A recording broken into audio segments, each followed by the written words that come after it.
Did you know that a storm literally blew the roof off the Cannes Film Festival in 1949, but the show still went on? Can you believe that? All right, let's get into it. I'm Emma, and my mood today is caffeinated and a little chaotic, like a gown with a perfect train and a zipper that just snapped backstage. We're thriving, honey. So, let's talk Cannes Film Festival. It's the most prestigious festival on the planet. The place where one Palme d'Or can turn a niche auteur into a global obsession. It happens every spring on the French Riviera in Cannes. Very invite-only, very velvet rope. Big premieres at the Théâtre Lumière, a zillion cameras, and deals getting inked that shape which movies you even get to see in theaters. It's art, commerce, and couture, all fighting for the same spotlight. Quick story time. Years ago, I went to this ultra-hyped charity gala on a beach. Picture it. Fairy lights, a DJ who thought he was the second coming of Daft Punk, everyone in linen pretending not to sweat, and then the wind picks up. Like full drama fan machine, but from Mother Nature. The event tent starts doing Pilates. Centerpieces go airborne. My friend, who is a designer, is clutching her rack of gowns like it's her firstborn. For a second, it was a hot mess. People sprinting, plates sliding, my heel sinking into sand. But then the staff pivoted. They moved everything into this tiny back room. Candles everywhere. Shoes off. We sat on the floor. The DJ unplugged and did a low-key acoustic set with a guitarist who, I swear, just materialized. It turned into the most intimate, magical night. Lesson learned, when the tent roof threatens to lift, the vibe can still slay if the people know how to pivot. See? Cannes has that energy. In 1949, the roof of the Palais basically blew off in a storm, and they still kept it moving. Grit wrapped in satin. Obsessed.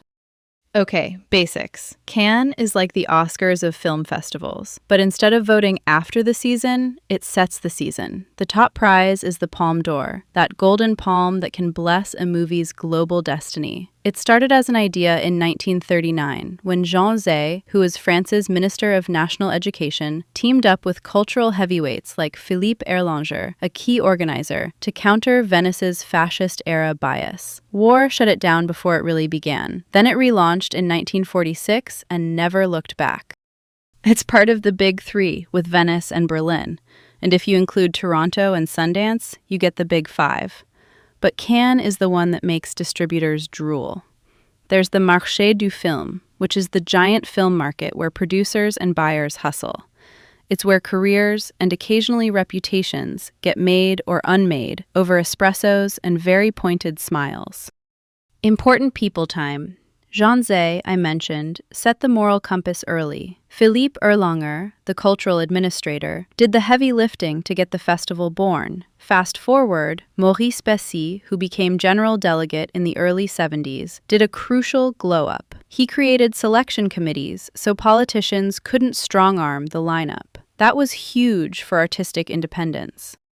Then Gilles Jacob, who took over as general delegate in the late 70s, invented Un certain regard, a showcase for distinctive visions, and the Caméra d'Or for Best First Film. That opened doors for emerging voices. Like, Cannes wasn't just about the crowned auteurs anymore. It was also about discovering the next wave. Today, the power hub is Thierry Frémaux, the general delegate. Think of him as the chief curator and ringmaster. And the festival president, currently Iris Knobloch, who is the first woman in that role, represents the institution and steers the big picture. Their job is not cute or easy. Imagine thousands of films, clashing egos, politics, fashion storms, and a global press corps that can smell blood in the water. No pressure. And there's the ritual. Juries of international artists meet at Villa Domergue, this gorgeous, historic villa in Cannes, to argue it out. It's very secret garden, very cinematic. Decisions made there can change box office fates and Oscar slates. Just saying. Now, the messy part. In 2022, while Russia's invasion of Ukraine was ongoing, Cannes let certain Russian films in, like Tchaikovsky's Wife by Kirill Serebrennikov, who is a Russian director known for clashing with authorities and living in exile. Agnieszka Holland, who is the president of the European Film Academy and a major filmmaker herself, criticized that inclusion. Cannes denied accreditation to Russian state-aligned media, but did not ban all Russian artists. So where do I land on cultural boycotts? Honestly, I think boycotting state propaganda makes sense, full stop. But when an artist is demonstrably independent or dissident, I lean toward letting the work speak. Art can expose regimes, not just serve them. If the goal is solidarity with victims and pressure on aggressors, then platforming critical voices can be a flex, not a failure. But you have to vet like your credibility depends on it, because it does. Cannes is always negotiating politics, even when it says it isn't. In 1968, it literally shut down during the national strikes. In 2020, it canceled rather than go online during the pandemic, choosing ritual over the Zoom era. In 2017 and 2018, it beefed with Netflix over France's theatrical window, basically saying, if you want competition, give theaters their time. That drew a line in the sand for the streaming wars. And the red carpet. Iconic stairs, strict dress codes, and a whole lot of discourse. In 2015, so-called Heelgate happened when women were reportedly turned away for wearing flats. Cannes denied having a heel mandate, but the optics were a big yikes. Thierry Frémaux also discouraged red carpet selfies around that time. The message? Keep the ceremony clean, keep the images immaculate, because the carpet is Cannes' brand billboard to the world. Lately, the pop culture imprint keeps evolving. There's Cannes Classics for restorations, so your film history gets its own spotlight.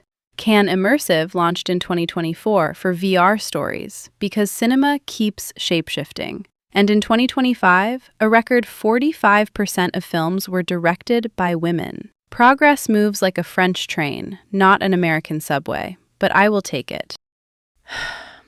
The Croisette is also a megaphone.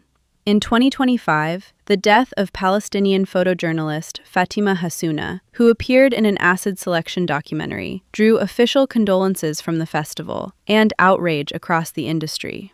Acid, by the way, is an independent Cannes parallel section, championing distribution for indie films. Over 350 artists signed an open letter condemning her killing and denouncing the ongoing genocide in Gaza. Signers included Mark Ruffalo, the actor-activist from Spotlight and The Hulk, and Ralph Fiennes, the British legend from The English Patient. Cannes is where glamour collides with grief, and the world pays attention. Also, a little vintage tea. Back in 1939, an MGM ocean liner ferried Hollywood stars like Gary Cooper, the all-American leading man, and Cary Grant, the suavest icon to ever wear a suit, to Cannes for a kickoff screening. Then war stopped everything days later. Cinema and history have been slow dancing on that beach ever since. Okay, let's move on to the fashion of it all.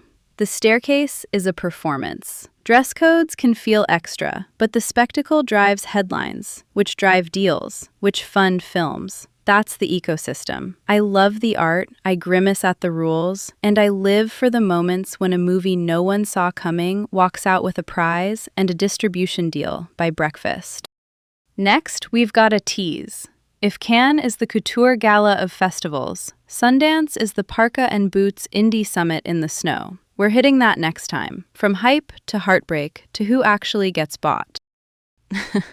All right, what's the takeaway? When the wind rips off the roof, you still premiere the movie. Resilience is the dress code. That's Cannes. And honestly, that's life. This was a ride. Later.